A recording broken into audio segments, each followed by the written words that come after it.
나는 연금, 부동산 임대 수익 등으로 정기적인 수익이 있고 포르투갈에 실제 거주를 하고 싶고 추후에 포르투갈 영주권, 시민권까지 취득할 생각이 있다 하시는 분들은 바로 여러분들을 위한 비자라고 생각하시면 되겠습니다.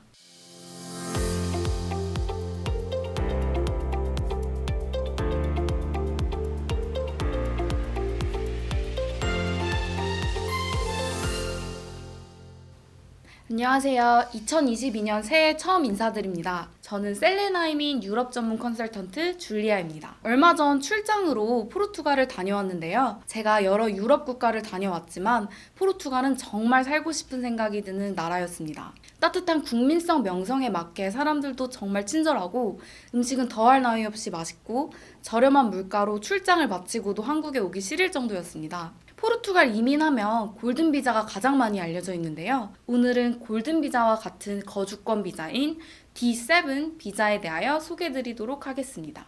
포르투갈 D7 비자는 2007년에 제정된 포르투갈 이민법에 따라서 은퇴 후 연금, 부동산 임대 수익, 지적재산 또는 금융투자 등을 원천으로 포르투갈에서 거주하면서 경제적으로 아무런 문제 없이 생활이 가능하다는 충분한 소득 증빙을 함으로써 받을 수 있는 거주 비자입니다. 쉽게 말씀드리자면 D7 비자는 주로 정기적인 소득이 있는 분들을 대상으로 하는 거주권 비자라고 할 수 있겠습니다. 이러한 이유로 주로 은퇴 혹은 프리랜서 분들이 많이들 신청하시기 때문에 은퇴 비자 또는 프리랜서 비자라고도 불립니다. 참고로 말씀드리자면 골든 비자는 D8 비자입니다. 자격 조건은 크게 거주 조건 그리고 소득 증명 조건 이렇게 두 가지로 볼 수 있겠는데요. 거주 조건으로는 포르투갈에서 연속적으로 최소 6개월, 비연속 거주 시에는 최소 8개월의 거주 요건을 충족시키셔야 합니다. 소득 증명 조건으로는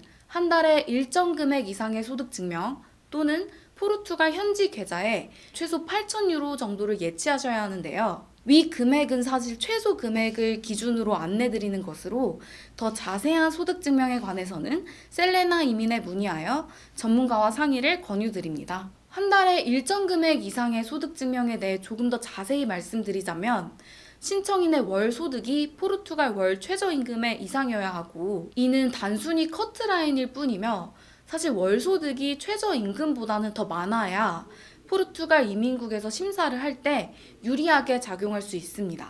2022년 기준 포르투갈 월 최저임금은 약 705유로인데요.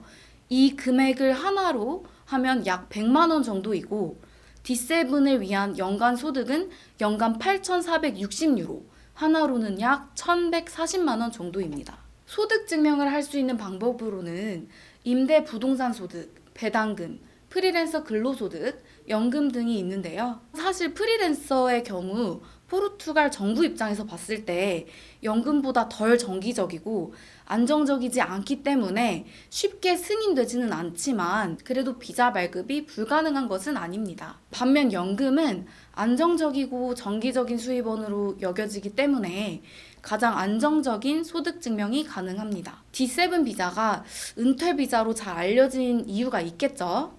그렇다면 D7 비자의 장점은 무엇일까요? D7 비자의 장점으로는 크게 6가지가 있는데요. 무엇보다도 유럽에서 가장 낮은 자금으로 거주가 가능하다는 점, 투자가 없이 가능하다는 점에서 가장 메리트가 있습니다. 월 100만 원, 연 1,200만 원 정도의 꾸준한 소득 증빙을 통하여 가능합니다. 또한 골든 비자처럼 5년 동안 유지 후 영주권 혹은 시민권 신청이 가능한데요. 부동산 구입을 할 필요가 없어 초기 비용이 낮습니다. 마지막으로 10년간 비거주 등록 시 해외 소득에 대해 과세되지 않는다는 세금 혜택도 있습니다. 투자 없이 EU 영주권 이상의 신분을 얻을 수 있다는 점이 가장 매력적이겠죠? 골든 비자와의 가장 큰 차이점은 1년에 반 이상을 포르투갈에서 거주해야 하는 거주 요건이라고 꼽을 수 있겠는데요. 물론 고정소득도 있고 포르투갈에서 실제로 거주한 분들께는 더할 나위 없는 조건이겠지만 대부분의 유럽 영주권, 시민권 취득을 통하여 포르투갈 거주 비자를 신청하시는 분들이 많기 때문에 사실상 이런 분들 같은 경우에는 5년 중 5주만 포르투갈에 거주하면 되는 골든 비자를 더 추천드립니다. 따라서 포르투갈에 직접 실거주를 원하시는 분들 같은 경우에는 D7 비자를 강력 추천드립니다. 결론적으로 D7 비자는 정기적이고 안정적인 소득이 있고 1년 중 대부분을 포르투갈에 거주할 계획이 있는 분들에게는 최고의 조건인 거주권 비자라고 할 수 있겠습니다. 이 영상을 보시는 분들 중에 나는 연금, 부동산 임대 수익 등으로 정기적인 수익이 있고 포르투갈에 실제 거주를 하고 싶고 추후에 포르투갈 영주권, 시민권까지 취득할 생각이 있다 하시는 분들은 바로 여러분들을 위한 비자라고 생각하시면 되겠습니다. 오늘은 정말 매력적인 비자이지만 국내에서는 아직 잘 알려져 있지 않은 포르투갈 거주 비자 D7 비자에 대하여 알아봤는데요. 과연 나는 자격 조건이 될까 하시는 분들은 망설이지 말고 셀레나 이민으로 문의 주시면 친절하게 답변 드리겠습니다. 감사합니다.